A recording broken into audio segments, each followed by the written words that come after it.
So going back to, I guess, sort of to class placement itself, and you spoke a little bit about the number of honors classes, the number of students in honors classes for freshman year. Can you talk a little bit about that, how it relates to sophomore, junior, senior year? So the question of class size in honors and AP. To be clear, there is no set number. It's not like 60 and we close the door. We have a general sense, based on the general aptitude level of the students that come into the building every year of, we can run roughly this many honors sections for this many honors students, etc. Now, in the event that in a certain, and this is why when we are, maybe particularly for the English history and for the biology, this is why we are generally inviting a larger number of students. To be clear, if I invite 60 students to take an exam, I'm not going into that exam as an administrator saying, I know before anyone's taken this exam that only 42 of them are getting into honors. That's just not the way it works. We know, there's a line that we want to see, a line of achievement that we want to see in terms of success on those tests. We also will refer back to elements from the entrance exam and so on.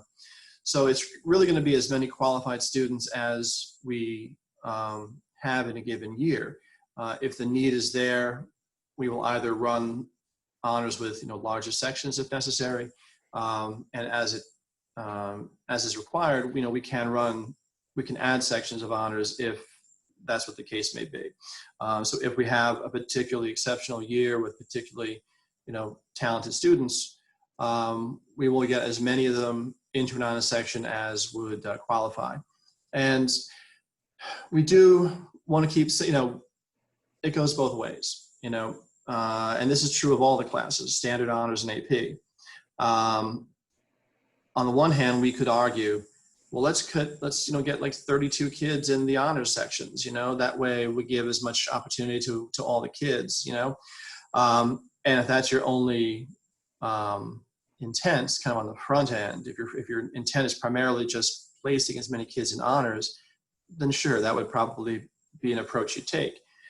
But we don't want to focus solely on the front end. We want to focus on the experience throughout the entire year. And we could argue as well that running any section, standard honors or AP, with that many students in it, it may not be conducive to education. That's a lot of kids in a class. It's a lot of kids in any particular section. And if we want to assume that, there's a level of work in honors that's above the level in standard, and there's a level of work in AP that's above that in honors, then we do it to keep an eye on, while we don't have a magic cutoff number, we do want to make sure that we're not putting so many kids into a section that's going to be maybe disadvantageous to anybody who is qualified for that class. We don't really on the freshman level have kind of overcrowding issues in the APs. That's more likely to happen in some of the more popular senior APs.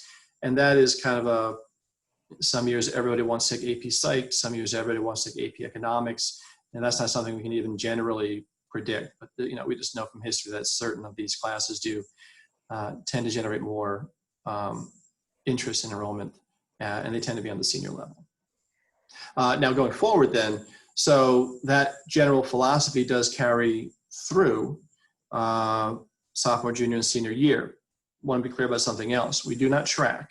So your placement as a freshman is your freshman placement only. It is not locking you into 4 years of standard English or 4 years of honors mathematics or whatever the case may be.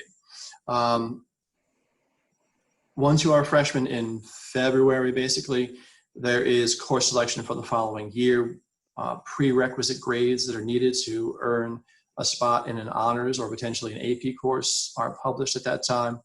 And while we have outside placement tests that contribute to your initial placement as freshmen, and the reason we do that, well, one of the main reasons that we do that is just the reality that as freshmen, you are all coming from such a variety of backgrounds, not just a large number of different schools, but coming from different potential approaches. Maybe not every single one of you is taught the exact same thing.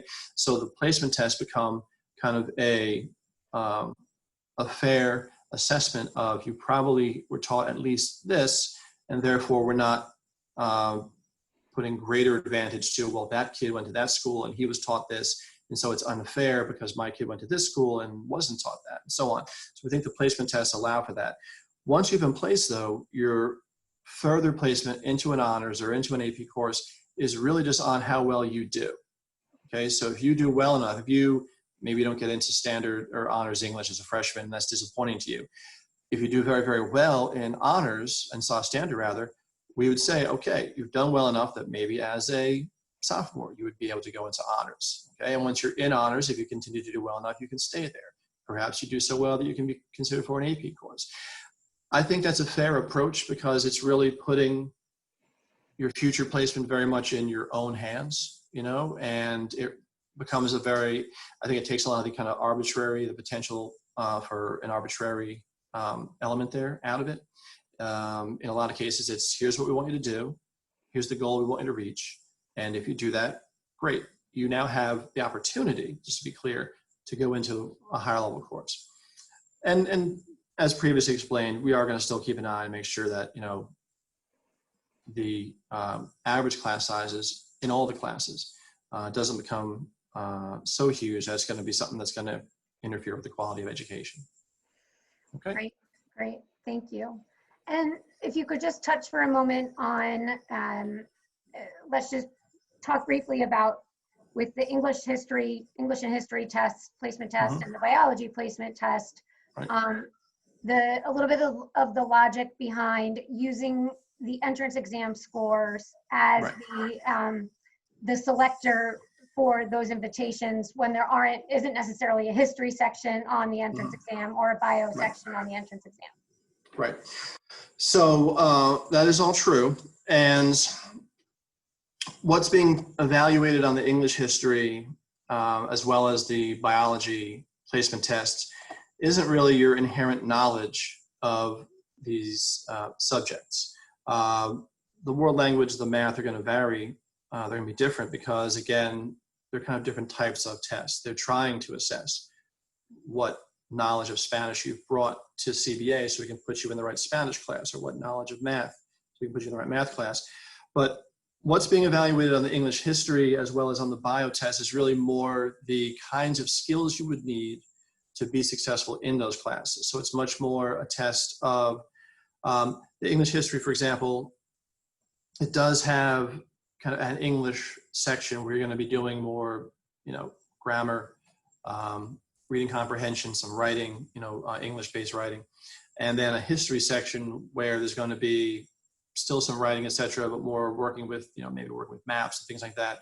Again, not really expecting that you are drawing from, you know, what year the Magna Carta was or whatever the case may be, but demonstrating an ability to analyze, demonstrating an ability to kind of summarize a piece perhaps, or express it in your own words, or provide evidence to back up an example that you've provided. When the English and the history chairs look at these exams, you know, there is a point at which, like, the English chair, you know, stops, because it kind of becomes like, well, that's the history section, so that's not necessarily going to enter into the equation, and vice versa. But because some of the skills are shared, there will be some elements there that both chairs are going to take into account. And biology is a very similar concept. The idea there is that it is testing your aptitude or your ability to deal with the kinds of questions, to deal with the kinds of tasks that you would be asked to deal with in either the honors or the AP level of biology. So again, it's really more testing the kind of skill sets that you're bringing.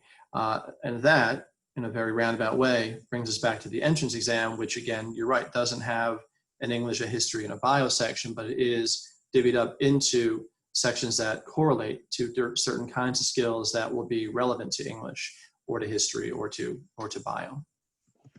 All right. So I know we have a couple of questions out there about what the school year is going to look like, what we're thinking it's going to look like as of right now. I want to make sure we have talked about a lot of the placement exam and sort of the summer aspect. Just maybe briefly, Mr. Nunan, is there any preparation that students should do for the placement exams? So the question is, do they have to prepare for the placement exams? Yes.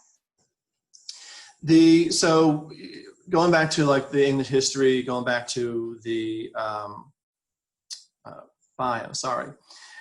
Again, the nature of those exams aren't really ones that would be easy to kind of study for or prepare for. They're the kinds of things that you've been kind of very slowly preparing for years, likely, as you're developing reading comprehension skills, as you're kind of honing your ability to write clearly and effectively. I do think there is some fairly straightforward grammar on there, so that's an example of something you can kind of brush up on. Some whatever your 8th grade grammar book was, or the kinds of lessons that you were taught there. I think that would be sufficient to kind of review those things. With the Spanish and the mathematics, again, it kind of depends on how you look at it. I mean, in past years, the tests have been given prior to the end of the actual school year, so they really are designed not to necessarily be like, they don't lean upon stuff that you aren't going to be taught until June, let's say, because the exams traditionally are given prior to that. So because those tests are there more to evaluate kind of like what skill level you have to this point, it's kind of a similar answer. I think the difference there would be you probably could review some of the fundamentals of math. If you have a sense of, I really want to do well enough, let's say, to qualify for geometry, then yeah, I would probably review some of those principles. Similarly, I think, I suppose you could study for the Spanish. It's a difficult question to answer too, because not only are the tests not really designed to kind of evaluate that accumulation of knowledge necessarily, they're really more kind of skills based. But here again, I don't know exactly what was taught in your 8th grade Spanish class as compared to the 8th grade Spanish class of the kid next to you, and so on. I think in general, we've said that if you have done well, if you have actually, kind of retained understanding of these topics and so forth, that should be ample preparation for the placement tests. And one more just came in on that, on placement, before we move to talking about the school year. Yep. Can you talk a little bit about the math placement test sequence? Even students who have taken Algebra 1 as a 8th grader are going to take the Algebra 1 exemption exam, and then pending results of that, it's a trickle down. Could you talk about that a little bit? Right, and I kind of speak generically about the math test. I've been referring to it as a placement test because technically it is connected to the class you're placed in. Although, as the math chair politely indicates to me every time I call it that, it is in fact an exemption exam. So it's just a bit of a different process in terms of if you are choosing to sit for the algebra exemption exam, which would be the first one. That exam would determine whether you could potentially be placed in algebra. I mean, our math sequence starts at Algebra 1 standard. It could potentially indicate that you've done well enough to be placed in Algebra 1 honors, but no higher than that. Or it could potentially indicate you've done well enough that you could probably take the next exam too, which is the geometry one. And then that your results on the geometry exemption exam has a similar sequence following that. It would just be the 2 tests. You don't continue to take tests ad infinitum. But yeah, the algebra would have to go first, so we could determine basically if, based on the algebra exemption exam, that you score well enough to actually be able to sit for the geometry exemption exam. We don't begin with the geometry one because not everybody is going to even be capable of being on that level. Some students are going to be placed on some level of algebra. And I think, the placement, especially the placement maybe in standard Algebra 1, for some freshmen is can be a difficult thing to accept, because sometimes the question comes back, well, I've already taken Algebra 1. Why am I taking it again here? And The answer, which may or may not be satisfactory to you, is that, there's the algebra 1 that you were taught in middle school, and that was kind of perhaps, one of the apex levels of math that you were taking in your middle school years. And the algebra that you're taking in high school is not going to be a repeat of everything your 8th grade teacher taught you. And secondly, we see it not as, kind of like a crowning achievement, but we see it as a foundational thing upon which you're going to build your subsequent math years. So while there may be some confusion as to, essentially the exemption exam would say, while you have some exposure to this, which has allowed you to succeed to a certain level on the exam, it's our assessment that you, in the long run, are going to do better by finishing a year of standard algebra and moving on from there. Among the, I completely understand the impulse to say, no, I should be in geometry, or I should be in this other class.